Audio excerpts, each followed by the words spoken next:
ബുധനാഴ്ച വൈകുന്നേരം ആയപ്പോഴത്തേക്ക് നല്ലൊരു മഴ ഇങ്ങി വന്നു. പിന്നെ ഞങ്ങൾ വിചാരിച്ച പ്ലാൻ ചെയ്തതുപോലെ പോകാൻ പറ്റത്തില്ലല്ലേ എന്നും പറഞ്ഞിരുന്നപ്പോഴത്തേക്ക് നോക്കിയപ്പോഴത്തേക്ക് പിന്നെ പെട്ടെന്നൊരു വെയിലായി. എന്തായാലും വേഗം തന്നെ ആകാശം നോക്കി മഴയൊന്നും വരത്തില്ല എന്ന് ഉറപ്പിച്ചതിന് ശേഷം ഞങ്ങൾ നേരെ ചാടി ഇറങ്ങി വണ്ടിയും കൊണ്ട് ഇങ്ങനെ ഒരൊറ്റ പോക്കായിരുന്നു. ആ വണ്ടി പോയി പിന്നെ നിന്നത് നേരെ ഡ്രീംസ് മാളിൻ്റെ മുമ്പിലാണ്. ബേണാച്ചേനെ രാവിലെ വിളിച്ച് പറഞ്ഞു എൻ്റെ കൂടെ ഒന്ന് വൈകുന്നേരം നീ ഒന്ന് കടയിൽ വരണം, കാരണം എനിക്ക് കുറച്ച് ഷോപ്പിംഗ് ഉണ്ടെന്ന് പറഞ്ഞു. അതാണ് നേരത്തെ ഞങ്ങൾ രണ്ടാളിവിടെ മുകളിൽ എത്തിയിട്ടുണ്ട്. ഇനി വേണം ആ സാധനങ്ങൾ എടുത്ത് പോയി ഇരുന്ന് പർച്ചേസ് ചെയ്യാൻ വേണ്ടിയിട്ട്. അപ്പോൾ ആദ്യമേ വന്നുകൊണ്ട് തന്നെ ജസ്റ്റ് ചെറിയൊരു വീഡിയോ എടുത്തതിന് ശേഷം പിന്നെ ഞങ്ങൾ രണ്ടാളും കൂടെ നേരെ വിട്ടു ഷോപ്പിങ്ങിന് വേണ്ടിയിട്ട്. അങ്ങനെ ദേ കുറച്ച് സാധനമൊക്കെ എടുത്തിട്ടുണ്ട്. ഇനി താഴെ പോയി ബാക്കി കുറച്ച് സാധനം കൂടെ എടുക്കണം. അങ്ങനെ ഞങ്ങൾ വന്ന ഓരോ വിലയും കാര്യങ്ങളും ഒക്കെ നോക്കിയതിന് ശേഷം കുറച്ച് സാധനങ്ങൾ വാങ്ങി.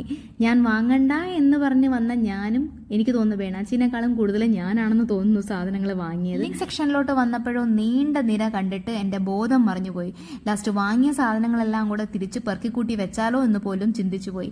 പക്ഷെ വന്നതല്ലേ എന്ന് വിചാരിച്ച് നിന്ന് ബില്ലും ഒക്കെ അടിച്ച് വേഗം തന്നെ ചാടി വെളിയിലിറങ്ങി. എന്നാ ചേച്ചിനെ ഞാൻ അവിടെ നിർത്തിയിട്ട് പിന്നെ എൻ്റെ വണ്ടി എടുക്കാനായിട്ട് ഞാൻ പോയി. എന്തായാലും അവിടെ ചെന്നപ്പോഴത്തേക്ക് വണ്ടി നല്ല ഇടയിലോട്ട് ഇരിക്കുകയായിരുന്നു.